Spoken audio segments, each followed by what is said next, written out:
The sigh of relief that you heard Eastern Daylight Time at 2:30 this afternoon was the good news. The Reserve Bank has decided not to raise interest rates, or, as the media would have it, the Reserve Bank has gifted Australians some Christmas relief, keeping the official cash rate on hold. A Christmas reprieve for borrowers, with the Reserve Bank leaving the official interest rate on hold today. Borrowers are ending the year with some good news of sorts. The Reserve Bank has decided to leave official interest rates on hold. Yes, interest rates have not gone up for a whole 30 days since the last time that they went up. And now that the federal government has rigged the way that the Reserve Bank will have its meetings into the future, a whole new group of people will make the decision in February, and then they won't meet every week. They'll be meeting every month. They'll be meeting every 6 weeks, meaning only 8 times rather than 11 times, which has been the long-standing practice. But of course, they want to avoid interest rate rises. So if there's different people making the decisions and they're meeting fewer times, then perhaps interest rates won't go up.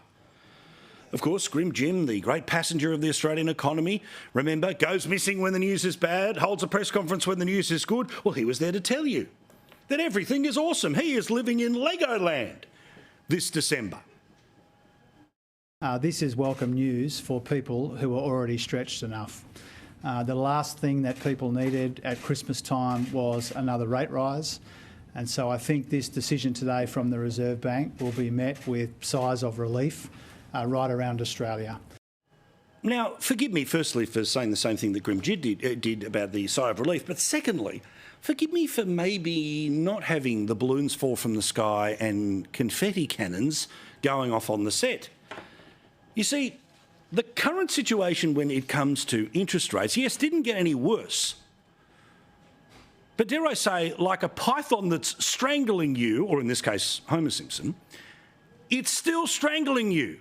Sure, it's not as tight as it could be if it decided to get tighter, but it's still too tight. Because you see, remember, these are the highest interest rates that we have had in 12 years. Now, while it feels like a moment ago, when I say something like 12 years ago, let me put it into some perspective. In 2011, Julia Gillard was the Prime Minister. Well, that feels like 2 seconds ago.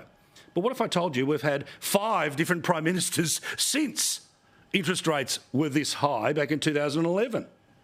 What if I told you the #1 movie in 2011 was the second of the final of the Harry Potters, with Harry Potter and the Deathly Hallows Part 2. That's the last time interest rates were this high. And the last time interest rates were this high, packed to the rafters, was still winning Logies on Channel 7. So the point is, while, yes, it didn't get worse today, it didn't get any better. So while the politicians and the media want to say, a gift for homeowners this evening, as things didn't get any worse, that's a pretty low bar for what we expect in terms of help when it comes to the economy. Now, I've shown you these numbers repetitively because I want it to be seen by those that are making the decisions in Canberra that the average Australian, and the reason I keep talking about the python and the reason we're the Homer Simpson in this analogy, and not just because it's one big bloke on the telly talking about another big bloke on the telly, the reality is that for people who have $500,000 that they're trying to pay off, since this government came to power, since these interest rates, the python is taking $13,500 extra than it did before this government came to power. $750,000 loan, that's basically the average for Australians. They've had to find an extra $21,000. And if you're paying off more than $1 million, it's at least 30 grand that you've had to find since the interest rates started to go up. So forgive me. Forgive me if I don't fall for the government talking point that we got a gift today. We're still being strangled. But for want of a better term, our captors have decided not to increase the pain. So therefore, please be thankful. That's a slightly bizarre relationship to be having with your government.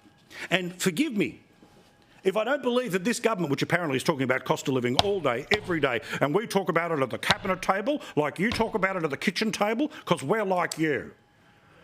Okay. Apart from the highest pay rise that in 10 years, that's what they got. apart from, of course, the guaranteed employment in the Senate. If you're one of those backbench losers that'll have no place to play, or someone like Lydia Thorpe who's going to sit around for 6 years getting $1.2 million. Oh, yes, they very much care about cost of living. So forgive me if I don't think that a Labor senator trying to change the subject like we showed you last night, Murray Watt, not passing a law about Christmas hams, but instead he says, my position is we should ask the supermarkets to freeze the cost of Christmas hams because Christmas hams is very important. Please, forgive me if I don't actually think that that's action on what we all know to be the issue, which of course is inflation. But again, Grim Jim, desperate to make it seem that because the squeeze is not as tight as it could be, but it's still as tight as it was last week, apparently again in Legoland, everything is awesome. We are making welcome and encouraging progress in the fight against inflation. Now, again, this is all spin that the Canberra, you know, all the yes voters who live in the ACT and talk about politics for a little, all the people desperate to find a way to, break the downward spiral of the government. Oh, they're turning the corner. They're turning the corner. Now, the Treasurer says that to you today, when, as we showed you last night, consumer surveys are telling us that an extreme majority of Australians now are under some form of cost of living pressure, with the best part of almost 80% of people saying that they are in financial stress right now. But if you don't believe that graph, if you don't believe what I've been saying, let's turn our attention to a sector that this government should be supporting with the $20 billion surplus that it has. Now, OK, obviously they're not going to cut fuel prices. They should. But at this particular time when more people are lining up around the block, literally around the block, for things like food to come out of charities, so as the Turbans for Australia charity told us, it means that's $80 they don't have to spend on food, which means they can spend the $80 they'd otherwise spend on food on things like medicine or trying to pay the power bills. People are seriously doing it tough. And you would think that a federal government with a $20 billion surplus would be able to carve off $1 billion for relief for charities this Christmas. But no, none of that. Instead, we learned today, and well done to the reporting, I believe this is in the Courier Mail, where Queensland, charities I want to focus in on here in a second. Salvation Army Queensland is reporting about 25% down in terms of the number of donations that they are getting, and that's just 3 weeks before Christmas, despite the fact that there is a huge amount of demand for what they do. And then there's this heartbreaking situation. Rural charity Drought Angels said the number of people that are needing help has doubled, with more inquiries coming through. But how's this? It comes after a truck with $250,000 of donations for the charity Drought Angels had been stolen. It was stolen on Sunday afternoon from their Logan depot.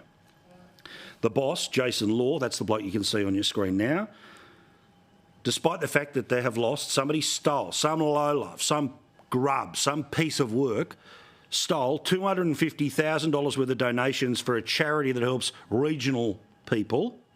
He still says we're committed to giving farmers money, especially over the Christmas time. So what this means is that anything we're going to sell and generate income has put a massive dent financially in this. It's the toughest time for communities around Australia, let alone those living on the land who also feel isolated at this time.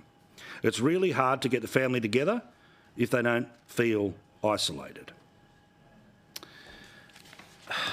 $250,000 worth of stuff that charity, Drought Angels, would have been able to get to people in regional communities to make Christmas a little bit better.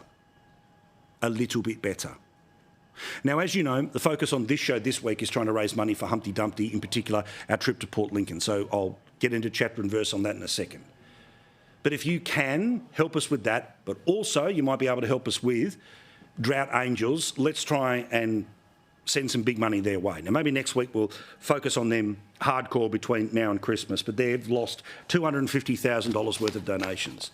So you can help them with dollars or effort or something else. Go to their website, donate.droughtangels, all one word, .org.au. Donate.droughtangels.org.au, or just go droughtangels.org.au, and that'll take you to where you can help them out. Meantime, the federal government says, oh, we're doing everything we possibly can. Really? Are you? You could start by giving Drought Angels $250,000 to replace what some person stole from them.